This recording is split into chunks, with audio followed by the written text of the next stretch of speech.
Lévitique 7. 1. Voici la loi du sacrifice de culpabilité, c'est une chose très sainte. 2. C'est dans le lieu où l'on égorge l'holocauste que sera égorgée la victime pour le sacrifice de culpabilité. On en répandra le sang sur l'autel tout autour. 3. On en offrira toute la graisse, la queue, la graisse qui couvre les entrailles. 4. Les 2 rognons et la graisse qui les entoure, qui couvre les flancs, et le grand lobe du foie, qu'on détachera près des rognons. 5. Le sacrificateur brûlera cela sur l'autel en sacrifice consumé devant l'Éternel. C'est un sacrifice de culpabilité. 6. Tout mâle parmi les sacrificateurs en mangera. Il le mangera dans un lieu saint, c'est une chose très sainte. 7. Il en est du sacrifice de culpabilité comme du sacrifice d'expiation. La loi est la même pour ces 2 sacrifices. La victime sera pour le sacrificateur qui fera l'expiation. 8. Le sacrificateur qui offrira l'holocauste de quelqu'un aura pour lui la peau de l'holocauste qu'il a offert. 9. Toute offrande cuite au four, préparée sur le grill ou à la poêle, sera pour le sacrificateur qui l'a offerte. 10. Toute offrande pétrie à l'huile et sèche sera pour tous les fils d'Aaron, pour l'un comme pour l'autre. 11. Voici la loi du sacrifice d'action de grâce, qu'on offrira à l'Éternel.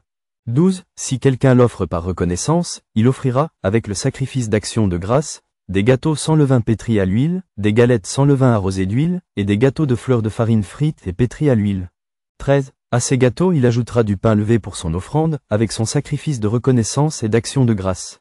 14. On présentera par élévation à l'Éternel une portion de chaque offrande, elle sera pour le sacrificateur qui a répandu le sang de la victime d'action de grâce. 15. La chair du sacrifice de reconnaissance et d'action de grâce sera mangée le jour où il est offert, on n'en laissera rien jusqu'au matin. 16. Si quelqu'un offre un sacrifice pour l'accomplissement d'un vœu ou comme offrande volontaire, la victime sera mangée le jour où il l'offrira, et ce qui en restera sera mangé le lendemain. 17. Ce qui restera de la chair de la victime sera brûlé au feu le 3e jour. 18. Dans le cas où l'on mangerait de la chair de son sacrifice d'action de grâce le 3e jour, le sacrifice ne sera point agréé, il n'en sera pas tenu compte à celui qui l'a offert. Ce sera une chose infecte, et quiconque en mangera restera chargé de sa faute. 19. La chair qui a touché quelque chose d'impur ne sera point mangée, elle sera brûlée au feu. 20. Tout homme pur peut manger de la chair, mais celui qui, se trouvant en état d'impureté, mangera de la chair du sacrifice d'action de grâce qui appartient à l'Éternel, celui-là sera retranché de son peuple. 21. Et celui qui touchera quelque chose d'impur, une souillure humaine, un animal impur, ou quoi que ce soit d'impur, et qui mangera de la chair du sacrifice d'action de grâce qui appartient à l'Éternel, celui-là sera retranché de son peuple. 22. L'Éternel parla à Moïse, et dit. 23. Parle aux enfants d'Israël, et dit. Vous ne mangerez point de graisse de bœuf, d'agneau ni de chèvre. 24. La graisse d'une bête morte ou déchirée pourra servir à un usage quelconque, mais vous ne la mangerez point. 25. Car celui qui mangera de la graisse des animaux dont on offre à l'Éternel des sacrifices consumés par le feu, celui-là sera retranché de son peuple.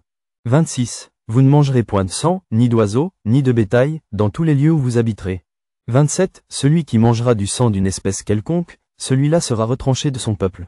28. L'Éternel parla à Moïse, et dit. 29. Parle aux enfants d'Israël, et dit. Celui qui offrira à l'Éternel son sacrifice d'action de grâce apportera son offrande à l'Éternel, prise sur son sacrifice d'action de grâce. 30. Il apportera de ses propres mains ce qui doit être consumé par le feu devant l'Éternel. Il apportera la graisse avec la poitrine pour l'agiter de côté et d'autre devant l'Éternel. 31. Le sacrificateur brûlera la graisse sur l'autel, et la poitrine sera pour Aaron et pour ses fils. 32. Dans vos sacrifices d'action de grâce, vous donnerez au sacrificateur l'épaule droite en la présentant par élévation. 33. Celui des fils d'Aaron qui offrira le sang et la graisse du sacrifice d'action de grâce aura l'épaule droite pour sa part.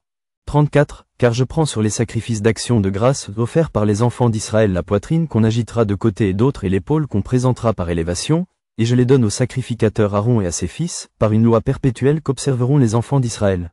35. C'est là le droit que l'onction d'Aaron et de ses fils leur donnera sur les sacrifices consumés par le feu devant l'Éternel, depuis le jour où ils seront présentés pour être à mon service dans le sacerdoce. 36. C'est ce que l'Éternel ordonne aux enfants d'Israël de leur donner depuis le jour de leur onction. Ce sera une loi perpétuelle parmi leurs descendants. 37. Telle est la loi de l'Holocauste, de l'offrande, du sacrifice d'expiation, du sacrifice de culpabilité, de la consécration, et du sacrifice d'action de grâce. 38. L'Éternel l'a prescrivit à Moïse sur la montagne de Sinaï, le jour où il ordonna aux enfants d'Israël de présenter leurs offrandes à l'Éternel dans le désert du Sinaï.